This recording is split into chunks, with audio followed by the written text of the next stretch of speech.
saudações. Galera, tem um vídeo aqui, né, pra ver como é que tá essa arbitragem aí. Essa arbitragem tá um lixo. Essa arbitragem tá horrorosa, né?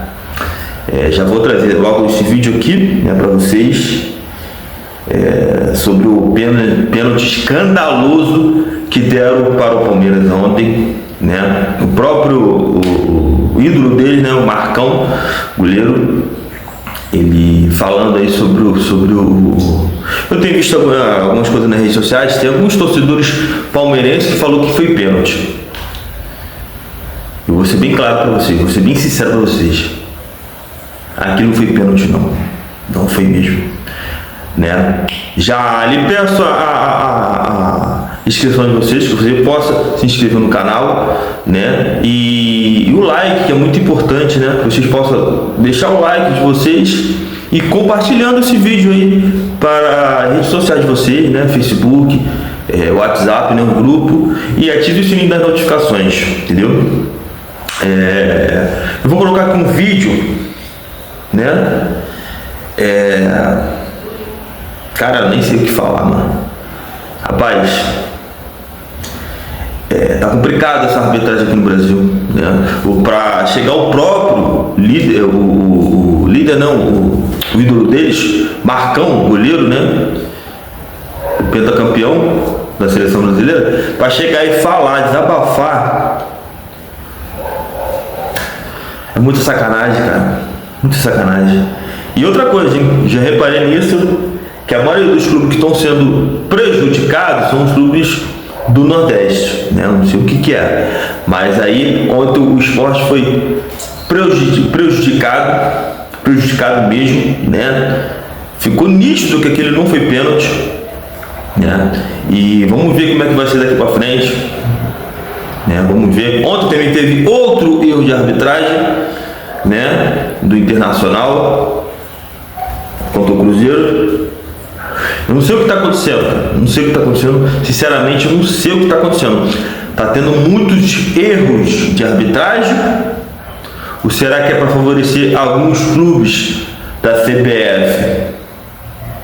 Vou soltar aqui o vídeo aqui do Marcão para vocês verem com calma, né, o que ele está falando.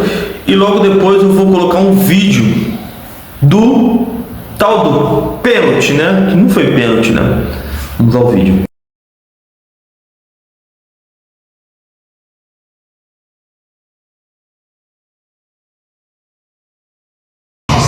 Fala, amigos, passando aqui para comentar no jogo do Palmeiras. Eu vou falar um negócio para você, velho. Eu tô numa fase da minha vida que eu prefiro perder, cara, empatar o jogo, do que ganhar com um pênalti desse, mano. É constrangedor, do fundo do meu coração, mano, é constrangedor. Vocês podem ficar puto comigo aí, mas quem você é contra o Palmeiras? Eu sou contra porra nenhuma, velho. De boa. Não pode. Os jogadores dentro do campo tem que cavar, fazer o caramba 4. Caramba, mas tem tecnologia, velho. CBF, pessoal, deixa o juiz olhar o VAR, mano. Deixa o cara ver o VAR pra ver que não foi pênalti, mano. Isso aí é um absurdo com a torcida brasileira, cara. Pelo amor de Deus, ó. Resultado... nem sei o que falar, mano. Eu fiquei puto, mano. É constrangedor um pênalti desse, mano. Do fundo do meu coração. Deus o livre. Boa semana, amigos. E aí, galera, vocês viram? Viram direito, né? Trocaram os ângulos aí, né? Viu que isso aí não foi pênalti, né, cara? Mas tem torcedor aí do Palmeiras que falou que é pênalti, né? Que o atleta do esporte, né, pisou no pé do atleta do Palmeiras, jogador do Palmeiras. Não foi, cara, não foi pênalti. Isso não foi pênalti. Tanto que não foi pênalti que os próprios árbitros, né? Árbitro, no caso, o comentarista hoje em dia, falou, e o próprio Marcão aí, cara. Teve alguns torcedores aí, clubistas, que falou que foi pênalti. Mas quando é contra eles, né? Aí, quando é a favor dele, no caso, eles colocam uma venda nos olhos, né? É complicado isso aí, né, cara? Muito difícil. A arbitragem brasileira tá errando muito. Tá errando muito, tem que ver o que está acontecendo, né? Se é o erro de arbitragem mesmo, ou se é para favorecer alguns clubes. Ontem também tivemos, né, o erro aí contra o Cruzeiro, né? O Internacional, e agora o Palmeiras. Mas eu vou focar no Palmeiras, porque o Palmeiras vem ainda uma sequência aí de erro de arbitragem a favor deles, né? E quando tem erro de arbitragem contra eles, eles berram, vai na CBF, né? Mas quando é a favor deles, tá ficando difícil. A CBF aí tem que ver o que está acontecendo. Já afastou aí o árbitro de ontem, né? Mas se continuar esse erro aí, cara, não sei, né, cara? Eu não sei, né? No final do vídeo eu vou colocar aí uma imagem que vocês vão parar e vão perceber o que está acontecendo no nosso futebol brasileiro, né? Já vou colocar aqui a entrevista do Felipe Luiz. É que eu queria iniciar esse vídeo aí, cara, indignado mesmo, né? Ontem o Flamengo, mudando de assunto aqui agora, ontem o Flamengo ganhou na raça, né? Aí o Arrascaeta fez aquele golaço,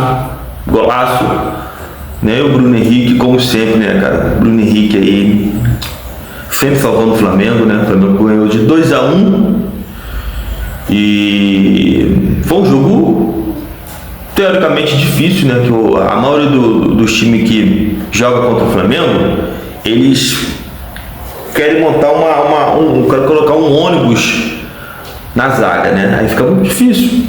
E quando o time que joga com o Flamengo de peito aberto, acaba perdendo, porque a qualidade do Flamengo é muito maior, né? Já vou deixar a entrevista aqui do Felipe Luiz, para vocês verem aí. Felipe Luiz é monstro, né? Desde já agradeço a vocês e vou pedir de novo para você se inscrever no canal. Eu sou chato nisso, hein? Se inscrever no canal, deixar o like e compartilhar o vídeo. Galera, fui! Valeu, isso aqui é Flamengo. Felipe, boa noite. Queria que você avaliasse a partida, da maneira como ela se desenrolou. O Flamengo, que teve superioridade durante boa parte da partida, teve dificuldade de traduzir isso em gols, sofreu um susto no segundo tempo, mas obteve uma vitória importante até para compensar o empate em casa na primeira rodada do Campeonato Brasileiro. Boa noite. Uma vitória muito importante, muito difícil, num campo muito difícil, um time muito bem treinado e na qual optou por colocar os 11 jogadores no próprio campo para tentar defender, e o campo é um pouco pesado. Realmente nos dificultou talvez a chegada mais, né, na área, mas o time conseguiu fazer boas chances de gol no primeiro tempo, mas a verdade é que precisamos melhorar alguns detalhes do jogo com bola, porque realmente queremos que o time seja mais determinante na frente, né, nessa zona final do campo, onde estamos criando, estamos tendo oportunidades, mas precisamos ser mais determinantes na área do adversário. Mas eu descreveria essa vitória de hoje como heróica por parte dos meus jogadores. Foi uma viagem. Quem viajou lá para a Venezuela sabe, e alguns torcedores, muitos torcedores viajaram junto com a gente, também sabem o difícil que foi essa viagem, mas é uma vitória heróica onde eu dou muito valor, né? E como eu falo, não é fácil ganhar aqui. Esse time aqui está muito, muito bem treinado e temos que valorizar o grande esforço que os jogadores fizeram. Felipe, tudo bem? Pedro Torre, ESPN. Queria que você falasse um pouquinho aí da questão do Arrascaeta. Como é que você tem trabalhado com ele? Porque, enfim, teve a lesão na seleção do Uruguai, e trabalhar a questão da carga física nele e como aproveitá-lo dentro de campo, segurar os minutos, a minutagem, para ele poder fazer o que ele fez hoje aí, por exemplo. E ao mesmo tempo também, se você pudesse falar um pouquinho do caráter decisivo do Bruno Henrique. O Arrascaeta, poxa, fizemos um planejamento todo para ele de pré-temporada, né? Ele veio de uma cirurgia muito importante, muito difícil de recuperar, e aí fizemos uma pré-temporada onde tentamos cuidá-lo muito, e os minutos do Carioca foram para ele ir pegando o ritmo de jogo, para ele não ter uma sequência muito grande de jogos, para ele poder ir se desenvolvendo muscularmente, para voltar a ficar no peso, e com muito cuidado, porque claro que treinador não quer botar o Arrascaeta todos os jogos, né? Claro que eu gostaria de colocar ele todos os jogos, mas fomos com muito cuidado.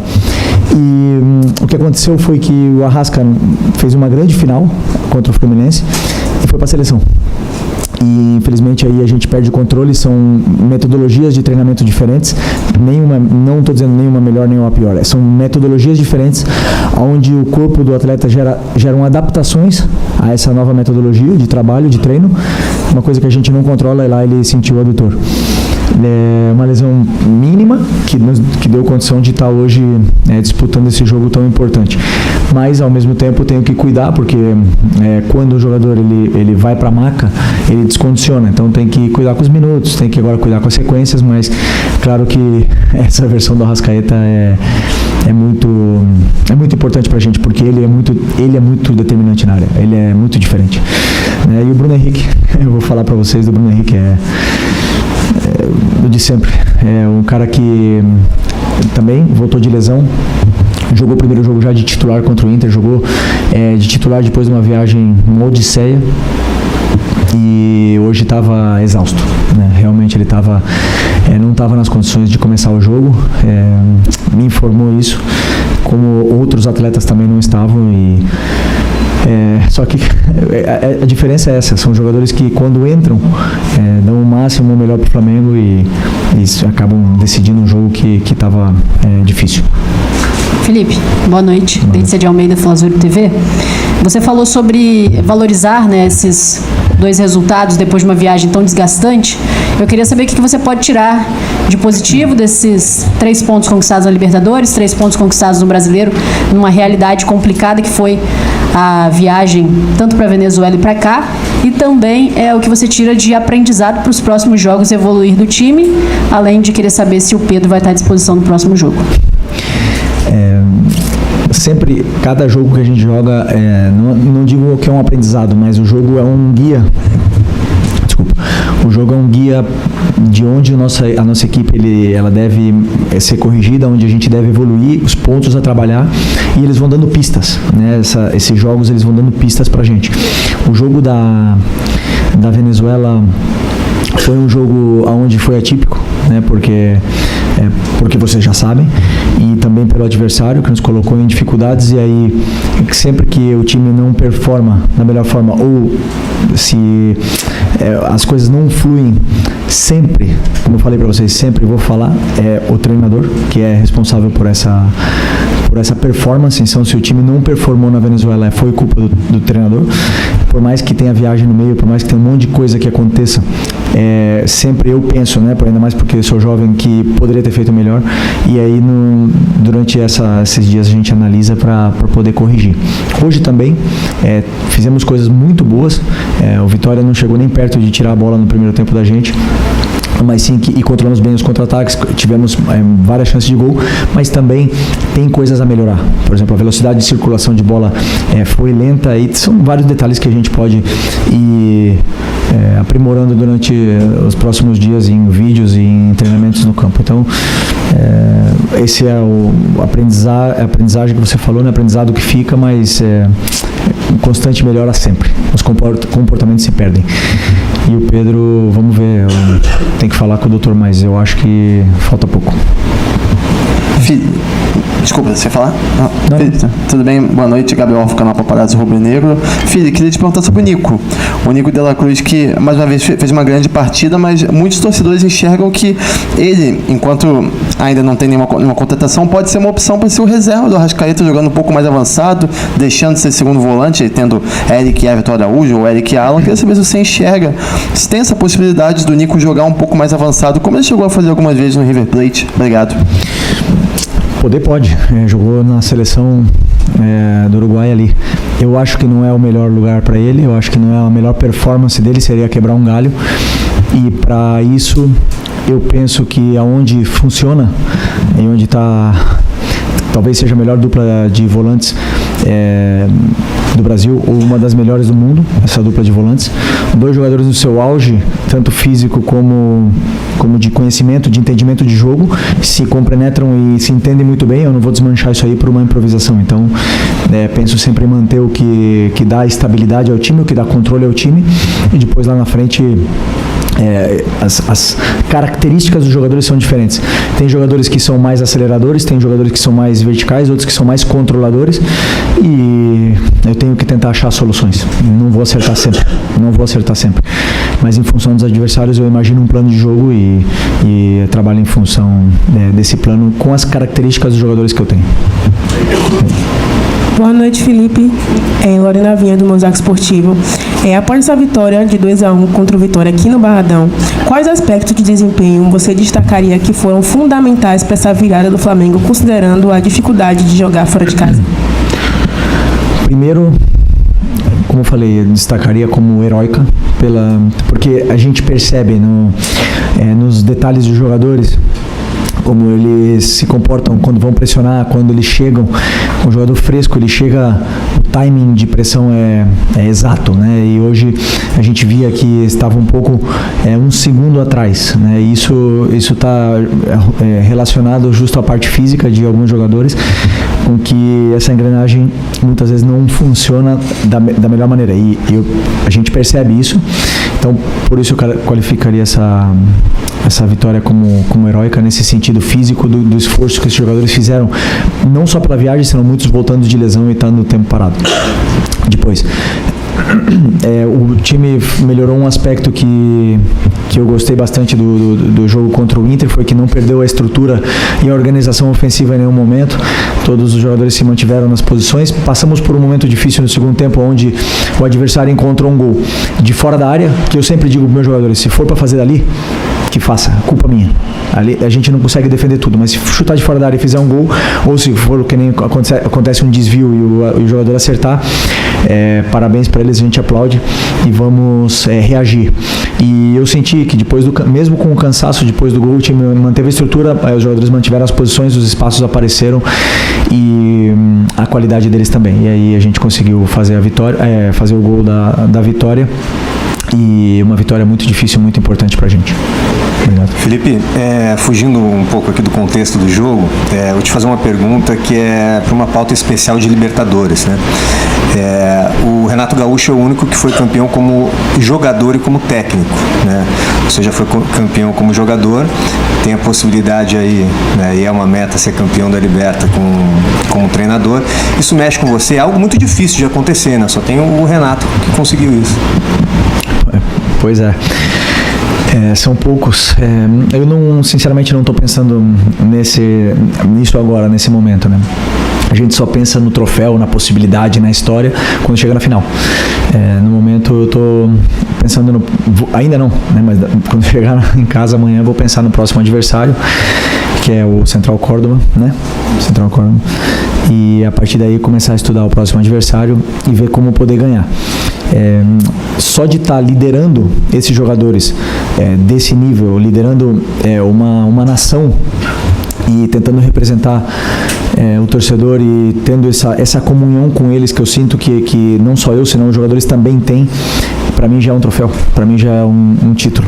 Quantos passaram por esse clube e são mais um nome, né? Mas quantos conseguem isso com a torcida? Então eu valorizo muito que essa comunhão que encontramos junto com o torcedor, que eles se sintam identificados com a equipe que está desempenhando, independente se tem desfalques, quem joga, quem não joga, se joga alguém da base, se joga alguém que já tem 35, o torcedor ele se sente identificado e para mim esse é o maior troféu. Depois, os que vêm além disso é lucro. Okay. Obrigado, Felipe.